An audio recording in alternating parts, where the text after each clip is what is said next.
levels anymore. Ooh, this chair is broken. All right. Well, I told you that we might, if all goes well, we'd invest in a new chair, but nobody's watching this shit, so I'm not gonna spend money on a new chair. I forgot this has a pocket down there. All right. Yo, ha, cha cha cha, cha cha cha chia, cha cha cha chia. That's a fun sound check that nobody does. This is the chia. All right, let's. I took a week off. Public domain with Kyle Kinane. Nobody cares. I've been checking the views. Slim to none. Why am I still doing it? Because I don't know when to quit. If I knew when to quit, I would never made it as a comedian. So you know what? Another 20 years of doing this, maybe somebody will latch on. Anyway, we're still going for charity because it's still a pandemic. Actually, the charity might be for this chair was $10, as you can see. We might be, I'm still throwing people towards, tip your wait staff, especially now that shows are coming, like people are rescheduling shows. One of these clubs will be able to hire back their servers. Berbiglia's Tip Your Wait Staff has a bunch of different comedy clubs in different areas. Also, LA Food Bank's one that's good. Obviously I'm an LA resident, so LA Food Bank is great. But anyway, Tip Your Wait Staff is just a solid one that I like and I care about. I tried to record last week, chapter 10, but we got into it a little bit much, and I wasn't feeling it. And maybe we'll release it as bonus content, although it's not a treat. I was real drunk and hated that chapter. So we're gonna try it again right now. So let's just get at it. Hope you're all well. Hope you're all well in the panty. And yeah, we're gonna give it a go. So let's just dive right in. The 6 people still moderately enthused by this. People they watch the first 10 seconds, and then they don't care. Which is that's a long. It's a dedicated. Actually, shit. Did I hit record? Oh yeah, we're going. All right. Okay. All right. Okay. Here we go. This chair is gonna give way. All right. Chapter 10, Dracula. It's a letter from Dr. Seward to the Honorable Arthur Holmwood. My dear Art, my news today is not so good. Lucy this morning had gone back a bit. There is, however, one good thing which has arisen from it. Miss Westenra was naturally anxious concerning Lucy and has consulted me professionally about her. I took advantage of the opportunity and told her that my old master, Van Helsing, as we know, is like the guy who's going to be... take care of everything. The great specialist was coming to stay with me, and that I would put her in his charge conjointly with myself. So now we can come and go without alarming her unduly, for a shock to her would mean sudden death, and this, in Lucy's weak condition, might be disastrous to her. We are hedged in with difficulties, all of us, my poor fellow, but please, God, we shall come through them all right. If any need, I shall write, so that if you do not hear from me, take it for granted that I am simply waiting for news. In haste, yours ever, John Seward. Well, let's go over to John Seward's diary. Dr. Sewey's diary, September 7th. The first thing Van Helsing said to me when we met at Liverpool Street was, there's a big moth in here. And it's clanging. So if I get distracted, I apologize. Have you said anything to our young friend, the lover of her? No, I said. I waited till I had seen you. And as I said in my telegram, I wrote him a letter simply telling him that you were coming, as Miss Westenra was not so well, and that I should let him know if need be. Right, my friend, he said. Quite right. Better he not know as yet. Perhaps he shall never know. I pray so. But if it be needed, then he shall know all. Now I remember why I hated this chapter before. And my good friend John, let me caution you, you deal with the madmen. All men are mad in some way or the other, and inasmuch as you deal discreetly with your madmen, so deal with God's madmen. 2, the rest of the world. You tell not your madmen what you do, not why you do it. You tell them not what you think. So you shall keep knowledge in its place, where it may rest, where it may gather its kind around it and breed. And you and I shall keep as yet what we know here and here. You touched me on the heart and on the forehead, and then touched himself the same way. I have for myself thoughts of the present. Later I shall unfold to you. Why not now, I asked. It may do some good. We may arrive at some decision. He stopped and looked at me and said, My friend John, when the corn is grown, even before it is ripened, when the milk of its mother earth is in him, and the sunshine has not yet begun to paint him with his gold, the husbandman, he pull the ear and rub him between his rough hands, and blow away the green chaff, and say to you, Look, he's good corn. He's good corn. He will make good crop for when the time comes. I did not see the application. Same here, man. And told him so. For reply, he reached over and took my ear in his hand and pulled it playfully as he used to long ago at lectures and said, The good husbandman tell you so then because he knows, but not till... Fuck, this chapter sucks. I remember I was so drunk I think I was falling asleep while I was reading it. So that's why it was not... Didn't meet my standards for public domain, if you want to know how bad it was. Van Helsing's going off about corn. You were always a careful student, and your case book was ever more full than the rest. You were only a student then, now you are a master, and I trust that good habit have not failed. Remember, my friend, that knowledge is stronger than memory, and we should not trust the weaker. Even if you have not kept the good practice, let me tell you that this case of our dear miss is one that I may be, mind I say may be, of such interest to us and others that all the rest may not make him kick the beam, as your people say. Then take good note of it. Nothing is too small, I counsel. You'll put down in record even your doubts and surmises.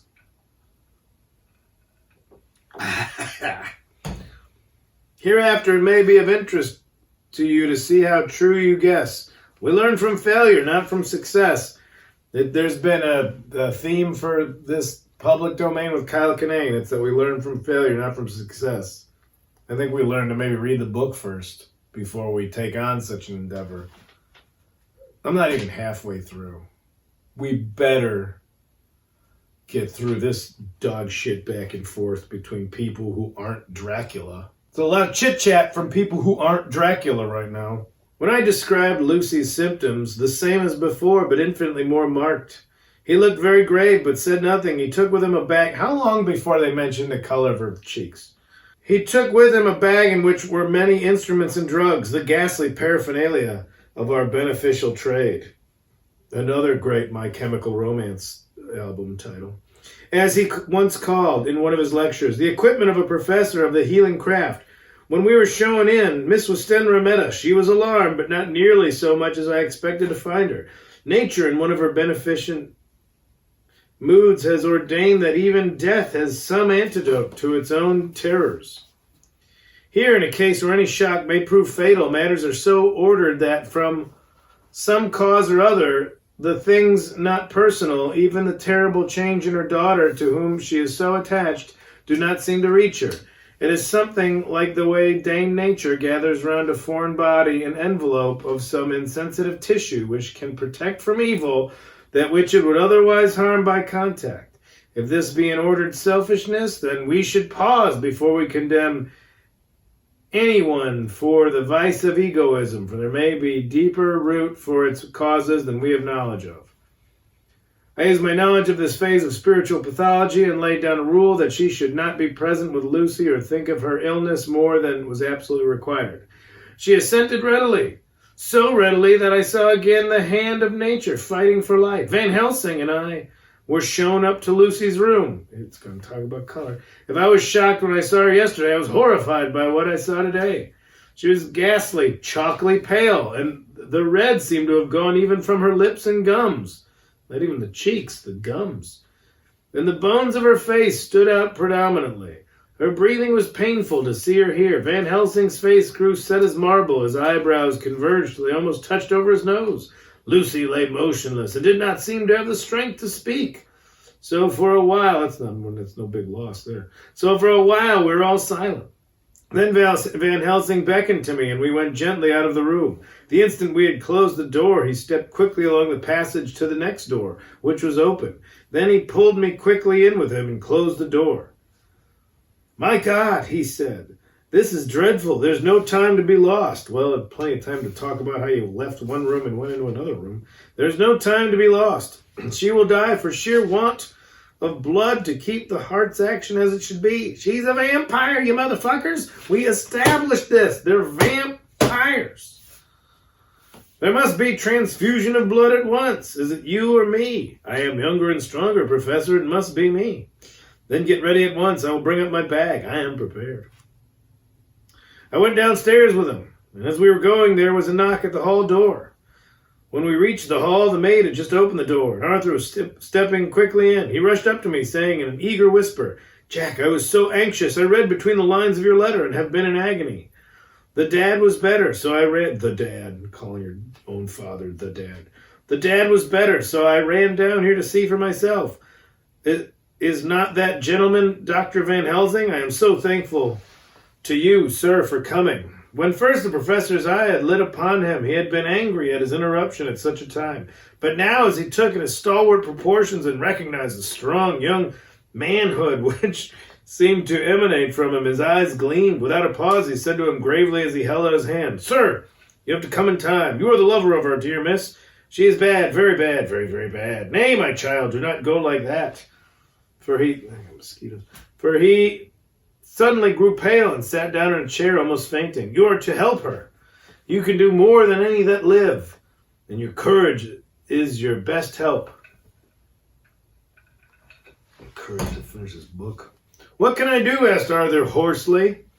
Tell me, and I shall do it. My life is hers, and I would give up the last drop of blood in my body for her. The professor has a strongly humorous side, and I could, from old knowledge, detect a trace of its origin in his answer. My young sir, I do not ask so much as that, not the last. What shall I do? There was fire in his eyes, and his open nostril quivered with intent. Gross. Van Helsing slapped him on the shoulder. Come here, he said. You are a man, and it is a man we want. You bet it is. You are better than me, better than my friend John. Arthur looked bewildered, and the professor went on by explaining in a kindly way. Young miss is bad, very bad. She wants blood, and blood she must have or die. This guy talks with purpose. My friend John and I have consulted. We are about to perform what we call a transfusion of blood, to transfer from full veins of one to the empty veins which pine for him. John was to give his blood, as he is more young and strong than me. Here Arthur took my hand and wrung it hard in silence. But now you are here. You are more good than us, old or young, who toil much in the world of thought. Our nerves are not so calm, and our blood not so bright than yours. Arthur turned to him and said, If you only knew how gladly I would die for her, you would understand. He stopped with a sort of choke in his voice. Good boy, said Van Helsing. And then not so far off, you will be happy that you have done all it for her you love. Come now and be silent. You shall kiss her once before it is done. But then you must go, and you must leave at my sign. Say no word to madam. And you know it is with her. There must be no shock. Any knowledge of this would be one. Come. We all went up to Lucy's room. Arthur, by direction, remained outside. Lucy turned her head and looked at us, but said nothing. She was not asleep, but she was simply too weak to make the effort. Too weak to make the effort. Read the rest of this. Her eyes spoke to us. That was all. Van Helsing took some things from his bag and laid them on the little table out of sight. Then he mixed a narcotic and, coming over to the bed, said cheerily, Now, little miss, here's your medicine. Drink it off like a good child. See, I lift you so that to swallow is easy. Yes. She had made the effort with success. It astonished me how long the drug took to act. Thus, this, in fact, marked the extent of her weakness. The time seemed endless until sleep began to flicker in her eyelids. At last, however, the narcotics began to manifest its potency, and she fell into a deep sleep. When the professor was satisfied, he called Arthur into the room and bade him strip off his coat. Then he added, You may take that one little kiss whilst I bring over the table. Friend John, help me. So neither of us looked whilst he bent over her. Van Helsing turned to me. He is so young and strong and pure of blood, so pure, and then we need not defibrinate it. Then with swiftness, but with absolute method, Van Helsing performed the operation. As the transfusion went on, something like life seemed to come back to poor Lucy's cheeks. And though Arthur's growing paler, the joy of his face seemed absolutely to shine. After a bit, I began to grow anxious, for the loss of blood was telling on Arthur, strong man as he was. It gave me an idea of what a terrible strain Lucy's system must have undergone, that what weakened Arthur only partially restored her. But the professor's face was set, and he stood watch in hand with his eyes fixed, now on the patient and now on Arthur. I could hear my own heartbeat. Presently, he said in a soft voice, do not stir an instant. It is enough. You attend him. I will look to her. When all was over, I could see how much Arthur was weakened. I dressed the wound and took his arm to bring him away when Van Helsing spoke without turning around. The man seems to have eyes in the back of his head. The brave lover, I think deserve another kiss, which he shall have presently. And as he had now finished his operation, he adjusted the pillow to the patient's head.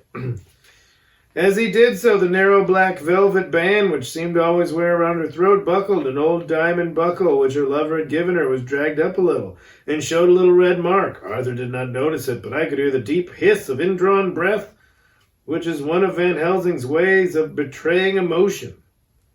He said nothing at the moment, but turning to me, saying, now, take down our brave young lover, give him the port wine, and let him lie down a while. Here, have some booze. That's what you want after giving blood, is some booze. You want to thin out what blood you have left.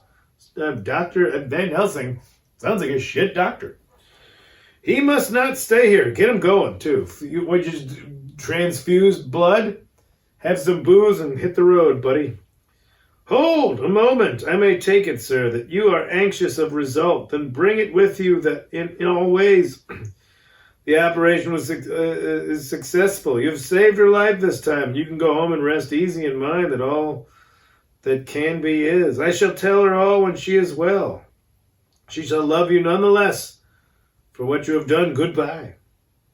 When Arthur had gone, I went back to the room. Lucy was sleeping gently, but her breathing was stronger. I could see the counterpane move as her breast heaved. By the bedside sat Van Helsing, looking at her intently. The velvet band again covered the red mark. I asked the professor in a whisper, what do you make of that mark on her throat? What do you make of it? I have not yet examined it, I answered, and there proceeded to loose the band. Just over the external jugular vein there were 2 punctures, not large but not wholesome looking. There was no sign of disease, but the edges were white and worn looking, as if by some trituration. It at once occurred to me that this wound, or whatever it was, might be the means of that manifest loss of blood. But I abandoned the idea as soon as formed, for such a thing could not be. The whole bed would have been drenched to a scarlet with blood, which the girl must have lost to leave such a pallor as she had before the transfusion. Well, said Van Helsing. Well, said I can make nothing of it. The professor stood up. I must go back to Amsterdam tonight, he said. There are books and things which I want. There are books and things, and I want them. You must remain here all night, and you must not let your sight pass from her. Shall I have a nurse, I asked. We are the best nurses, you and I. You keep watch all night. See that she is well fed, that nothing disturbs her. You must not sleep all night. Later on we can sleep, you and I. I shall be back as soon as possible. And then we may begin. May begin, I said? What on earth do you mean? We shall see, he answered, as he hurried out the door. This clown ass. He came back a moment later and put his head inside the door and said with a warning finger held up, remember, she is your charge. If you leave her and harm befall, you shall not sleep easy hereafter. Oh, fucking sassy little bitch, Van Helsing. Dr. Seward's diary continued. Excuse me. With the whistle ourselves.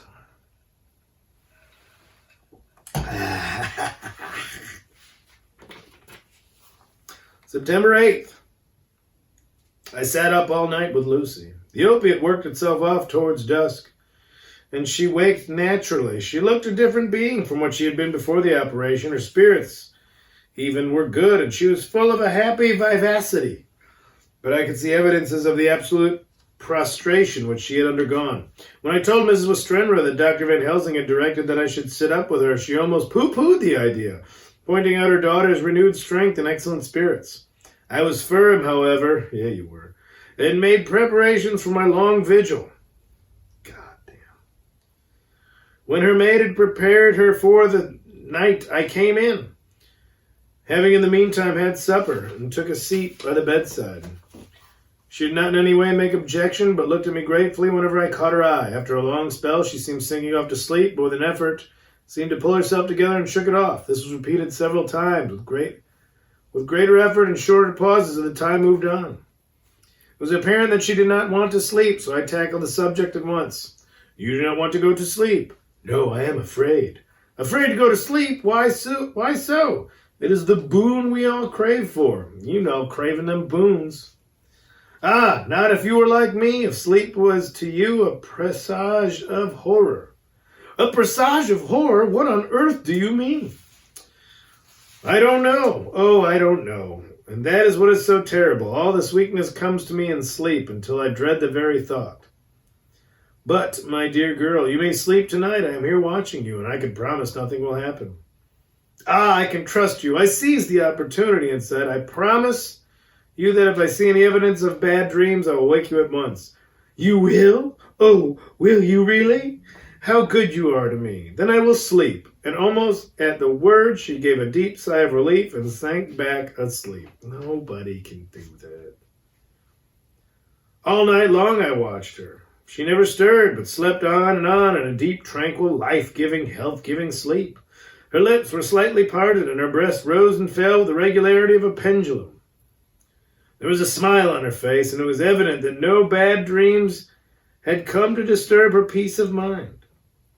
In the early morning her maid came, and I left her in her care and took myself back home, for I was anxious about many things. I sent a short wire to Van Helsing and to Arthur, telling them of the excellent result of the operation. My own work, with its manifold arrears, arrears, took me all day to clear off. It was dark when I was able to inquire about my zoophagous patient. It's like somebody was nice enough to send me the definition. Like I could have looked it up myself, but somebody that like eats.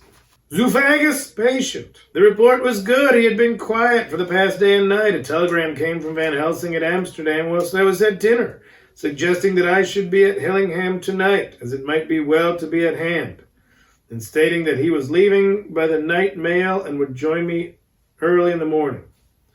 September 9th. I was pretty tired and worn out when I got to Hillingham. For 2 nights I had hardly had a wink of sleep, and my brain was beginning to feel that numbness which marks cerebral exhaustion. Books give me cerebral exhaustion. Lucy was up and in cheerful spirits.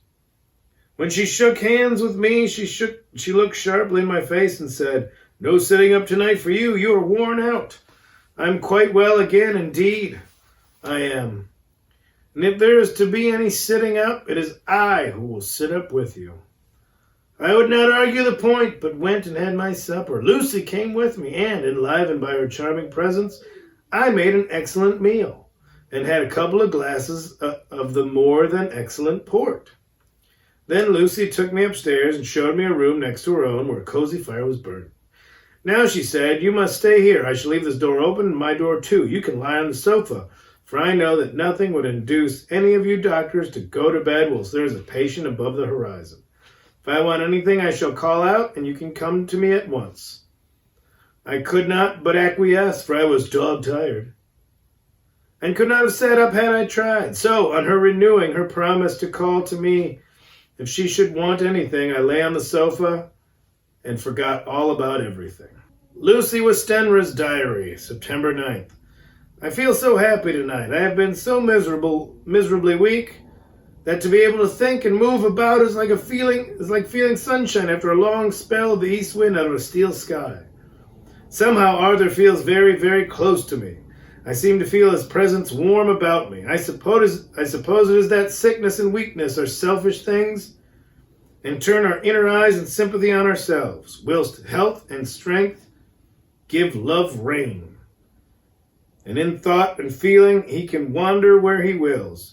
I know where my thoughts are, If Arthur only knew. My dear, your ears must tingle as you sleep. Oh, his mind do waking. Oh, the blissful rest of last night. How I slept with that dear, good Dr. Seward watching me. And tonight I should not fear sleep, since he's by. Thanks for everybody being nice. Thank God. Good night, Arthur.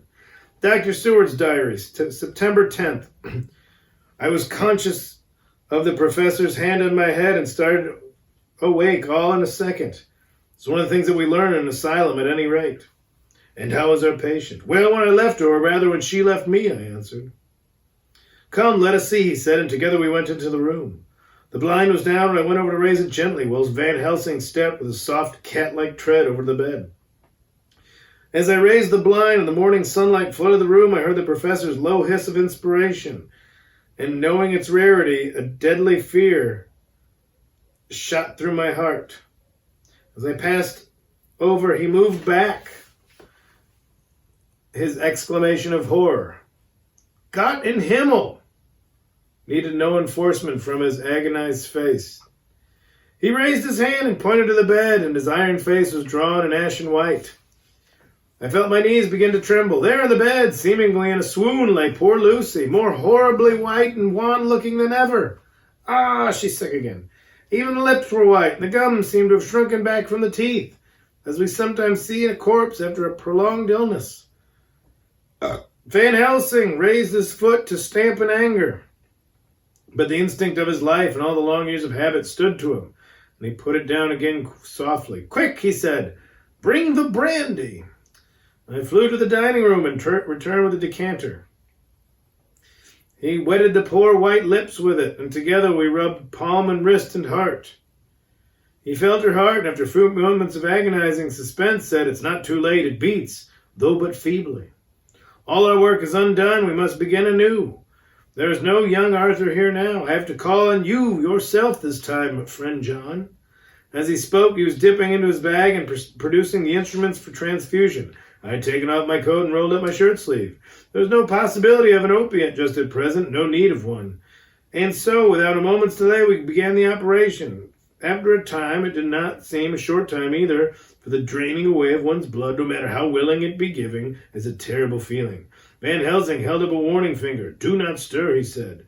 But I fear that with growing strength she may wake, and that would make danger. Oh, so much danger. But I shall precaution take. I shall give hypodermic injection of morphia. He proceeded then, swiftly and deftly, to carry out his intent. The effect on Lucy was not bad, for the faint seemed to merge subtly into the narcotic sleep. It was with a feeling of personal pride that I could see a faint tinge of color steal back into the pallid cheeks and lips. No man knows, till he experiences it, what it is to feel his own lifeblood drawn away into the veins of the woman he loves.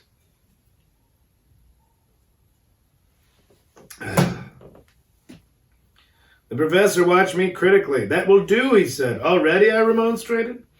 You took a great deal more from art. To which he smiled, a sad sort of smile, as he replied, He is her lover, her fiancé.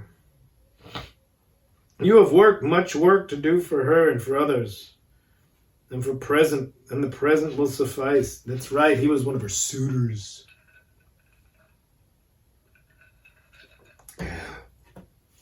When we stopped the operation, he attended to Lucy whilst I applied digital pressure on my own incision. I laid down whilst I waited his leisure to attend to me, for I felt faint and a little sick. By and by, he bound up my wound and sent me downstairs to get a glass of wine for myself. Everybody booze up after the transfusion. As I was leaving the room, he came after me and half whispered, Mind, nothing must be said of this. If our young lover should turn up unexpected as before, no word to him. It would at once frighten him and enjealous him, too. There must be none, so. When I came back, he looked at me carefully and then said, You are not much the worse. Go into the room and lie on your sofa and rest a while, and then have much breakfast, and come here to me. I followed out his orders, for I knew how right and wise they were. Yeah, having much breakfast, good idea. Booze, a lot of breakfast. I had done my part, now my next duty was to keep up my strength. I felt very weak, and in weakness lost something of the amazement at which it occurred. I fell asleep on the sofa, however, wondering over and over again how Lucy had made such a retrograde movement, and how she could have been drained of so much blood with no sign anywhere to show for it. I think I must have continued my wonder in my dreams, for sleeping and waking, my thoughts always came back to the little punctures in the throat and the ragged, exhausted appearance of their edges, tiny though they were. Lucy slept well into the day, and when she woke, she was fairly well and headstrong, though not nearly so much so as the day before. When Van Helsing had seen her, he went out for a walk, leaving me in charge with strict injunctions that I was not to leave her for a moment. I could hear his voice in the hall, asking which way to the nearest telegraph office. Lucy chatted with me freely and seemed quite unconscious that anything had happened. I tried to keep her amused and interested. When her mother came up to see her, she did not seem to notice any change whatsoever, but said to me gratefully, "We owe you so much, Dr. Seward, for all you have done, but you really now must take care not to overwork yourself. You are looking pale yourself. You want a wife to nurse and look after you a bit, that you do."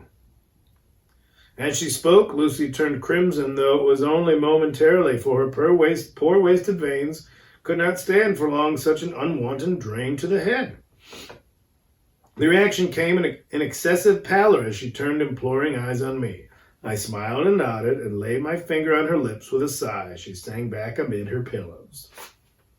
Van Helsing returned in a couple of hours and presently said to me, "Now you go home and eat much and drink enough. Make yourself strong. I stay here tonight. I shall sit up with the little miss myself. You and I must watch the case. Must have none other to know. I have grave reasons. No, do not ask them. Think what you will. Do not fear to think even the most non-probable. Good night." In the hall, two of the maids came to me and asked if they or either of them might not sit up with Miss Lucy. They implored me to let them.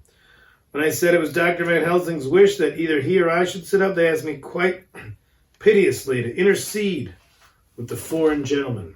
I was much touched by their kindness. Perhaps it is because I am weak at present, and perhaps because it was on Lucy's account that their devotion was manifested. For over and over again, I have seen similar instances of women's kindness. I got back here in time for a late dinner, went my rounds all well, and set this down whilst waiting for sleep. It is coming. September 11th. 2 airliners struck the World Trade Center sometime in the future. Holy shit, they predicted the future in Dracula. 2 pillars, much like the fangs of Dragul, shall fall when the powers of Al-Qaeda... whatever. September 11th, this afternoon I went over to Hillingham, found Van Helsing in excellent spirits and Lucy much better. Shortly after I had arrived, a big parcel from abroad came for the professor. He opened it with much impressment, assumed of course, and showed a great bundle of white flowers. "These are for you, Miss Lucy," he said. "For me? Oh, Dr. Van Helsing." "Yes, my dear, but not for you to play with. These are medicines." Here Lucy made a wry face. "Nay, but they are not to take in a decoration or a nauseous form, so you need not snub that so charming nose, or I shall point out to my friend Arthur what woes he may have to endure in seeing so much beauty that he loves so much distort." This fucking guy. "Aha, my pretty miss, that bring the so nice nose all straight again. This is medicinal." Yeah, they are. "But you do not know how. I put him in your window, I make pretty wreath, and hang him round your neck, so that you sleep well. Oh yes, they, like the lotus flower, make your trouble forgotten.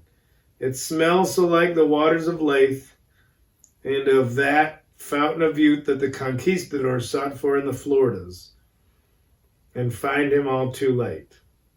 What? Whilst he was speaking, Lucy had been examining the flowers and smelling them. Now she threw them down, saying with half laughter, half disgust, "Oh, Professor, I believe you're only putting up a joke on me. Why, these flowers are only common garlic." What? "You know, Dracula loves sucking that blood. Hate that garlic breath." To my surprise, Van Helsing rose up and said with all his sternness, his iron jaw set and bushing eyebrows meeting, "No trifling with me. I never jest." Yeah, this guy's a lot of fun. There's grim purpose in all I do. And I warn you that you do not thwart me. Take care for the sake of others, if not for your own. Sounds familiar right now. Then, seeing poor Lucy scared, as she might well be, he went on more gently. Oh, little miss, my dear, do not fear me. I only do for you your good. But there is much virtue to you in those times so common flowers.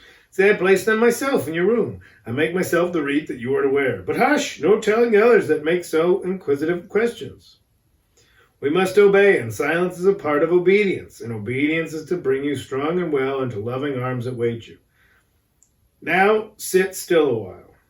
Come with me, friend John, and you shall help me deck the room with my garlic, which is all the way from Harlem, where my friend Vanderpool raised herb in his glass houses all the year. I had a telegraph yesterday, or they would not have been here. I had 2 Bloody Marys today. I got a lot of garlic, too. Everybody come and get me a vampire moth, wherever you're at. We went into the room, taking the flowers with us. The professor's actions were certainly odd and not to be found in any pharmacopoeia that I have ever heard of. First, he fastened up the windows and latched them securely.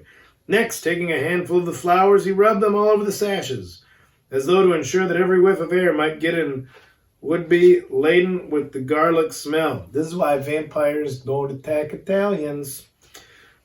Then, with the wisp, he rubbed all over the jamb of the door, above, below, at each side, and round the fireplace in the same way. Also, the Catholicism. Rosaries, crucifixes, tons of garlic. Vampire doesn't stand a chance. German cooking, no garlic, a lot of potatoes. Vampires don't give a shit about potatoes. Whatever, garlic all over the place seemed grotesque to me, and presently I said, it's because you're English, you don't know good flavor. Well, Professor, I know you always have a reason for what you do, but this certainly puzzles me. Is it, well, we have no skeptic here, or he would say that you are working some spell to keep out an evil spirit. Yeah. Perhaps I am, he answered, quietly as he began to make a wreath, which Lucy was to wear around her neck. We then waited whilst Lucy made her toilet for the night, and when she was in bed, came and himself fixed the wreath of garlic round her neck. The last words he said to her were, take care you do not disturb it. And even if the room feel close, do not tonight open the window or door. I promise, said Lucy, and thank you both for 1,000 times for all your kindness to me. Oh, what have I done to be blessed with such friends? As we left the house in my fly, which was waiting, Van Helsing said, tonight I can sleep in peace, and sleep I want. 2 nights of travel, much reading in the day between, and much anxiety on the day to follow. And a night to sit up without to wink. Tomorrow in the morning, early, you call for me. And we come together to see our pretty miss. So much more strong for my spell, which I have work. Ho, ho! He seemed so confident that I, remembering my own confidence 2 nights before, and with the baneful result, felt awe and vague terror. It must have been my weakness that made me hesitate to tell it to my friend, but I felt it all the more, like unshed tears. Ooh. All right, next one, chapter 11. Woo! Which will also probably come out this week. So yeah, that's fine. All right, thanks everybody. Thanks. The amount of people still watching this that I could probably name on 2 hands. Yeah.